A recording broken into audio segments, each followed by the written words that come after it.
The minister spoke about a plan for gathering the right talent to achieve the same. Development, friends, has been a key part of the Semiconductor India program. We have committed to develop a strong talent pool of 85,000 engineers and technicians in the next 10 years. And we have delivered on a promise. For this purpose, already 113 universities, academic institutions, and R&D organizations have been tied up where semiconductor-focused course curriculum is being taught, and the course curriculum has been designed by the industry participants, so that is very relevant to what the industry wants. Joining me is Professor Manoj Chaudhary. Professor Chaudhary is the Vice Chancellor of Gati Shakti Vishwavidyalaya and Management Council member of Semiconductor Laboratory India. Professor Chaudhary, welcome to DD India. Now, first off, tell us more about SEMICON India 2024. What's the thought behind it? The thought is very simple, that as India makes strong steps and definitive steps into semiconductor manufacturing, the entire ecosystem of the companies are today there, right? We have from 24 countries, as you already highlighted, the companies that are representing fabs, companies representing equipment makers of the design tools, the design houses, the chemicals, gases, everything that is required for semiconductor sector in the ecosystem, not only to make a semiconductor chip, but also in terms of system and where it is device that is going to be used. So it is a complete ecosystem that India is focusing on, and SEMICON India today is a reflection of that, with a strong statement by our Honorable Prime Minister and by our Honorable Electronics Minister outlining how India is pushing its journey into semiconductor manufacturing in the country. Professor Chaudhary, for the benefit of viewers joining us from India and around the world, what does India hope to achieve in the field of semiconductor? Is there a timetable in mind? I mean, where does India see itself, say, 5, 10, 15 years down the road? As Honorable Electronics Minister also highlighted, 60 years back, we started discussing about the need to have semiconductor manufacturing facilities in India. Today, it has become much more a need, because the strategic nature of semiconductors, they go into automotives, they go into electrical vehicles, they go into transportation sector, consumers, mobile phones, every single space is semiconductor. And without semiconductor, there is no further technology movement possible. India's digital public infrastructure is also based on significant leverage of semiconductor. Therefore, in order to be a strong, self-reliant country that is putting tremendous focus on defense manufacturing, putting a lot of focus in becoming Atmanirbhar in all of the aspects, having a very strong talent pool who is already doing a lot of design houses already in India, a lot of design companies are there. Therefore, both the market is there, aspirational India, there is a growing manufacturing base that Honorable Prime Minister talked about, there is a reformist government that is in place with predictable policies. Therefore, with 5 companies already announced, right, setting up of facilities in Gujarat, Assam, and elsewhere as we go ahead. So I see that these things are going to take a very significant progress now, because our electronics imports, so far semiconductor imports have been very high.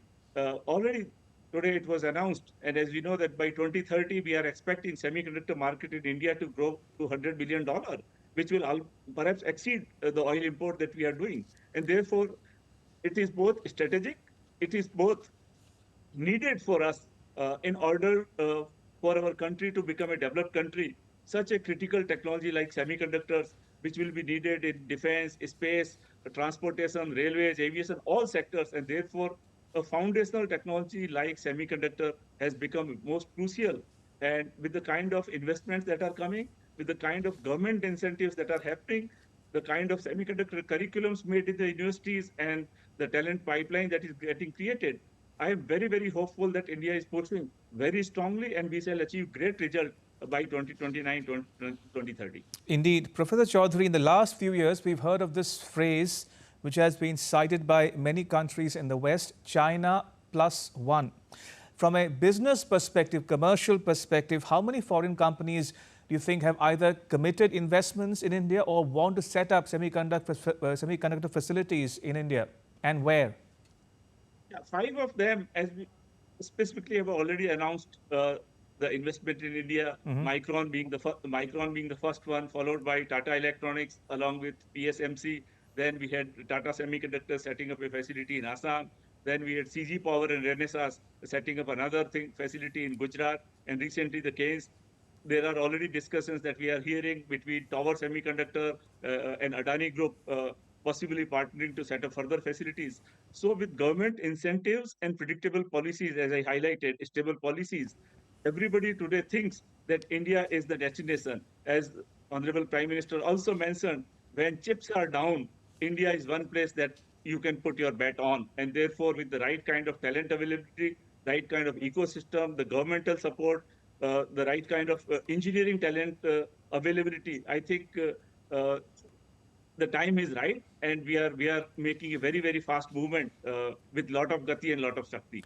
And before we close, Professor Chaudhary, I want you to also talk a bit, if you will, about the point that you mentioned about talent pipeline. In terms of talent for design, fabrication, manufacturing, and so on, are there any policy parameters in place to generate, to have a predictable, outflow of talent over the next several decades in terms of curriculum or training or any other ancillary area? The first time in India, after this India Semiconductor Mission decision and announcement that we shall produce 85,000 engineers and technicians in the semiconductor sector over the next decade, specific semiconductor related curriculums were prepared, and it has been implemented in many of the AICT, through AICT in many of the institutions.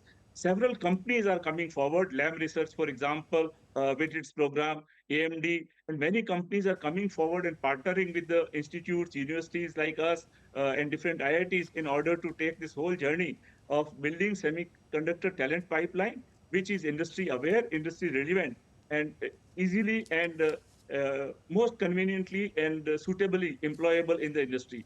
And therefore, this journey, which is at the top researcher level, today most institutes are having PhD program in semiconductors at master's, bachelor's level, technician level, all aspects.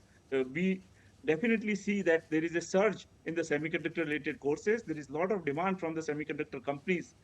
Even today when Renaissance was speaking, NXP was speaking, SEMI was speaking at the inauguration ceremony, almost every company emphasized a great need and desire to hire more and more talent in India for the sector.